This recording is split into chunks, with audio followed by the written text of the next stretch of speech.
Hi, my name's Adrian Murley and welcome to this week's Coffee and Chat.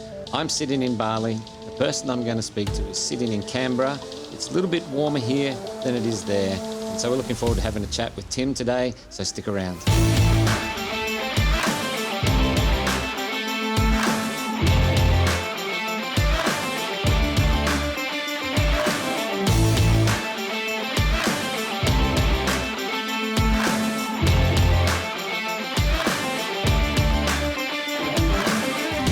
Well, welcome today, and I've got a great friend joining me. I'm actually sitting here in sunny Bali where it's warm, and as you can see, Tim is sitting in lovely Canberra. Is that where you are at the moment? Where it's a little bit cold, a little bit probably colder than Bali. How you doing, Tim? Good, thanks. Yeah, I'm in a cold warehouse, staying back late because I've got massive deadlines to finish.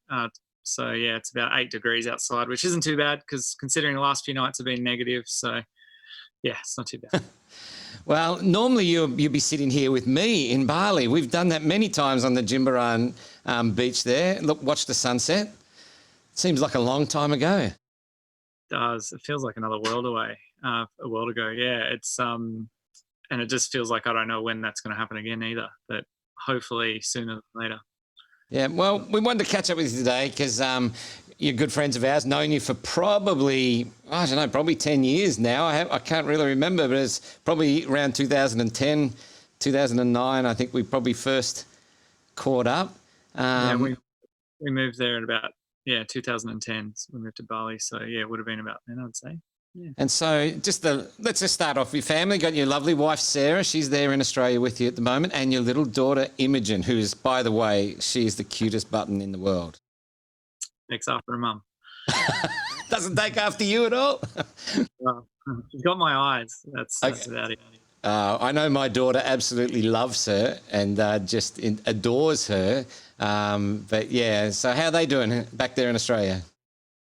It's been a bit of a challenge because both Sarah and I both work. Sarah's part-time, I'm full-time, and now we don't have any daycare or even she's got a bit of family occasionally that gets to help us. But generally we're trying to juggle work and looking after a 15-month-old, which it's got its challenges. But at the same time, it's been amazing to get a bit more time with Imogen but especially for Sarah because she's part-time, so she's taking more of the load for sure, I would say. So yeah, it's been tough, but it's also been good as well. Yeah, I hear there. I've been through it 4 times. Well, my wife's been through it 4 times as well. She probably took the brunt of the load. Yeah. And you know one of my boys, Josh, you know him well. Yep. So I think we did okay as parents. You'll be fine, mate. You'll be fine. Absolutely. Yeah. So far, so good. We're doing well, and Sarah is an absolutely amazing mum, and I'm doing my best to be a good dad. Cool. Well, we wanted to jump on and chat with you today because you not only. I suppose most people can see behind you there's a rack of clothes and you are in a warehouse. You do have your own company, your own business called IRS, or I Ride Sideways. So tell us a little bit about that. What sort of company is that? Predominantly it's a snowboard clothing company is probably the easiest way to put it. It does cover all board riding, like snowboarding, wakeboarding, skating, surfing, but we predominantly focus on snowboarding. So yeah. And sort of the time of year for it, but I mean things have been probably a little bit crazy, a little bit tough all around. How have you gone? Obviously no one really at the snow. I don't even know what the snow is like on the mountains at the moment.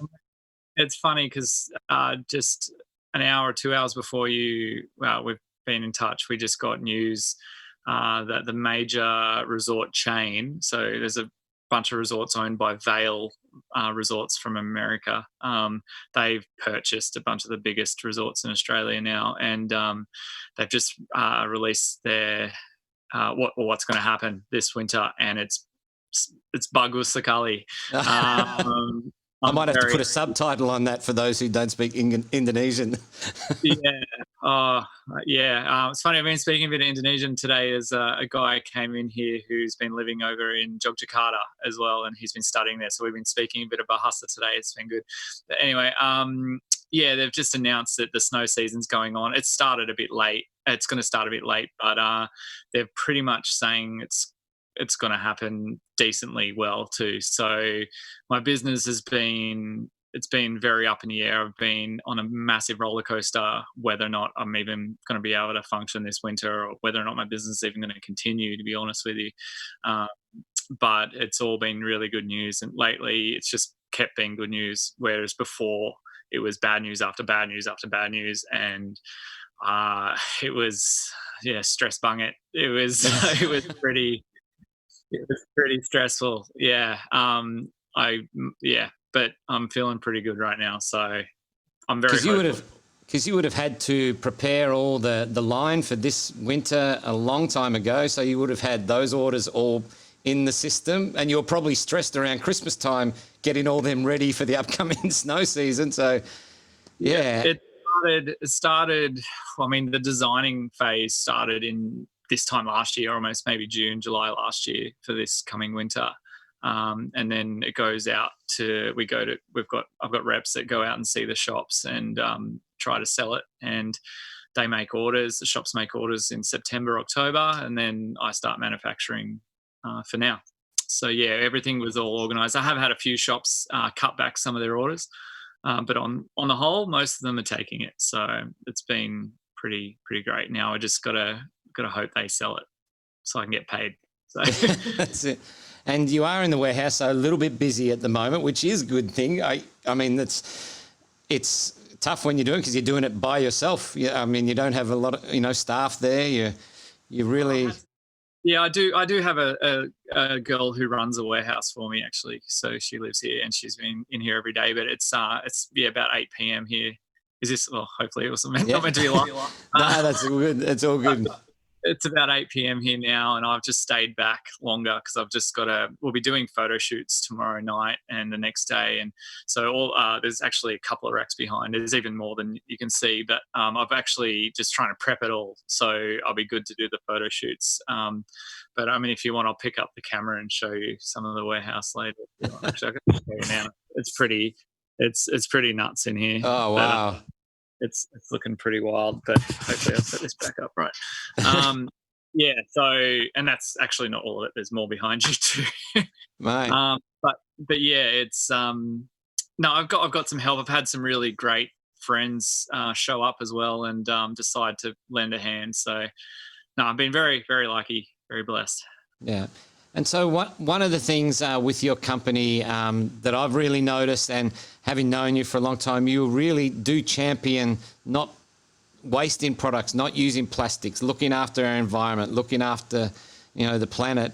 And so all your products, when they go out, no plastics in it. I actually don't even know what you call the product that you're using in your packaging nowadays, but you know. It's a bag. I don't know. Yeah, it's tough. I mean, I guess, yeah. Look, I mean, we're doing our best. Well, I'm doing my best. It's not perfect. We're still I'm always trying to get better. I'm always trying to use less products that are doing damage to the world.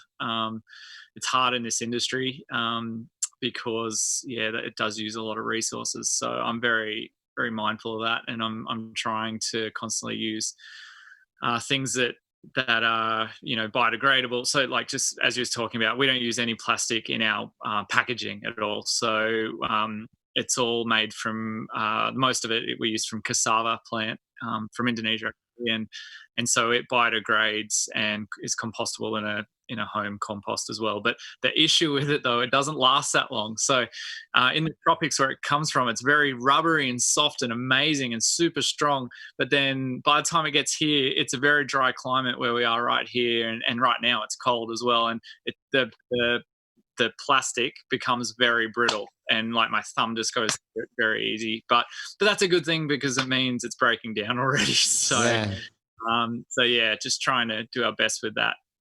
Was that a tough decision to go that way? Because I imagine it's not as cheap. Like, a lot of people are trying to obviously save costs in business because your margins are being squashed, manufacturing costs are going up, and all those sorts of things. So you would have had that pressure. also maybe other people saying, don't be crazy. That's only a little bit. Don't stress. How was that navigating through that and sticking to your convictions? Yeah, look, honestly, everyone's been super encouraging and positive about it. I haven't had anyone, come back at me saying I shouldn't do it. It's more my bank balance that says I shouldn't do it.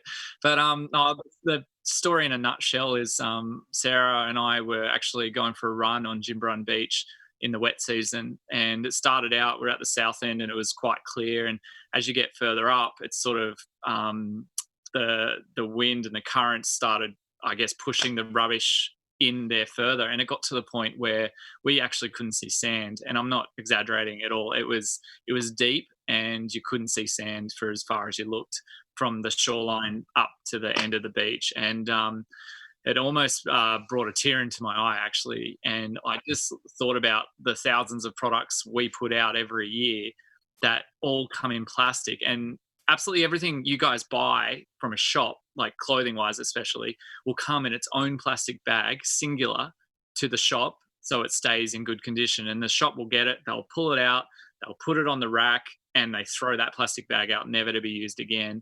And that day I was just like, I just can't do this anymore. And I was like, how am I going to do it? Am I going to use paper? And then thank goodness there's some really intelligent people in Indonesia that invented, I'm pretty sure they invented, I could be wrong, but they were the first I ever saw doing it.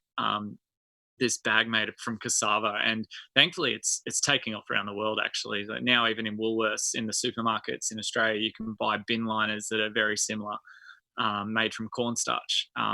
So it's taking off, and people appreciate it, and I definitely won't be going back. But it cost me probably 3 to 4 times the price of a single plastic bag. I'm paying a lot more, but I think the good thing, I think I get customers that want to use me because I'm doing things like that. So that's the other side of it. So it can be a positive in that sense.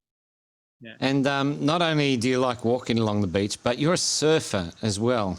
You love the surfing. You know me, I don't surf, Tim. It's not my, but, and so that's a big part of your life, just surfing as well. How's that? I mean, probably in Canberra, there's the boards. So, I'm very lucky. My warehouse is, I'm share it with a snowboard, ski / surf shop here in, so that's their boards. They're not mine. But sorry. Are you missing the waves? No, I mean right this second, because I'm in Canberra, which is landlocked. But I know since we've been back, we've been very lucky that I've been staying closer to the beach than I do in Bali. So I've actually been surfing more than I do in Bali because it's closer, it's easier. I don't have to walk across reef, and I can go for an hour surf very easy and be back. Whereas in Bali, generally, if I'm going for an hour surf, I'll probably only get half an hour of actual surfing after, with all the other stuff that goes around it. But so I'm missing the warm water. I'm missing the perfect waves. Like the waves are amazing in Bali. Australia, we get good waves, but they're inconsistent. It can be, but we've had decent waves. I've been pretty lucky, actually. So no, I'm not missing surfing, but I'm missing warm water and consistent, really good waves.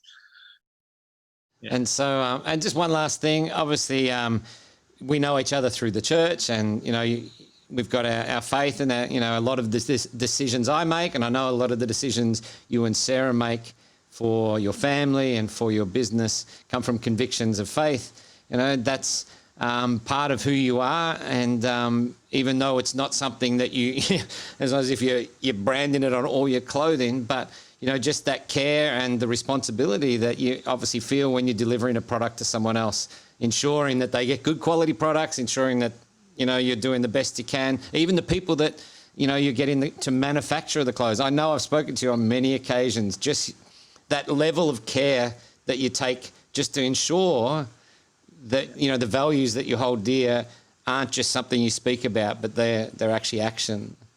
Yeah. That probably shapes a lot of your decisions in the background. I think, like, I never say my brand's not a Christian brand. I never call it a Christian brand. Like, I'm a Christian, but my brand I actually don't know what a Christian brand is, by the way. I don't know how that. Exactly. a lot of people like to label things, but yeah, like for me, I'm a Christian, but my brand, yeah, it's the brand. But yeah, to be honest, I believe Jesus really cared about people, and I think we need to be doing the same. And so that's, yeah, a lot of my decisions I make is because I care about people and I want to see people treated fairly. I want to see, um, we don't use sweatshops to make our product. We make sure people have a good um, place to work. So where they're getting paid, they get paid more than an award wage. They get treated well. That's super important to me, and yeah, it's definitely it's shaped by who I am as well. Like I just see people have a good life and have let their kids be able to have opportunities. And I'm very proud of my factory and what they've done. They've managed to, their kids have gone to university and they're the first kids from their entire extended family. So I think that's great, and I'm hoping that more of their staff, they'll have the same story. That their kids, because of the opportunity they have working in that factory where they're getting paid a decent wage, that they'll be able to afford to send their kids to university or whatever they want to do. And yeah, it is very important to me for sure. Yeah. No, that's awesome. I love what you said there, that Jesus cared about people, and we have to as well. I think it's such a simple principle that seems to get lost a lot of the time in the shouting and the, and everything else. But no, that's how you put it is awesome. Well, I'm not going to get political, but more and more in this day and age, I think I'm seeing it more and more. And I think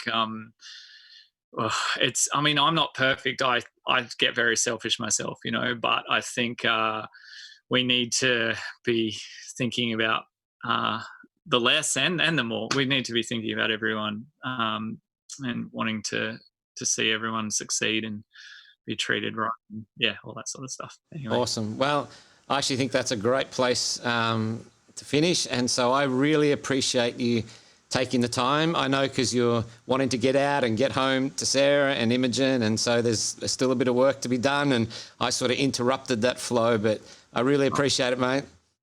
No, thanks for having me. And yeah, really hope everyone that's watching, that's especially that I know from Indo, I can't wait to see you all. And I think it's time. I just want to come home, to be honest. Although the snow season's about to start, so I'm going to try to make the most of that before we come back. But yeah. Oh, well, I really appreciate it, mate. I appreciate your friendship. I appreciate you spending the time today. And so thank you. Thank you to your lovely wife, Sarah. Give your daughter, Imogen, a big hug from me, and especially from my daughter, Beth, because she absolutely adores her. And I hope that we can catch up soon sometime, whether it be here in Bali or in Australia. So yeah, definitely love it. All same back to you guys. Love you all very much. Miss you all, and I think we'll probably be seeing each other in Melbourne probably before Bali. I don't know. We'll see. The best city in the world, Melbourne. I'm not biased at all, but that's debatable. But yep. All right, thanks, mate. Appreciate it.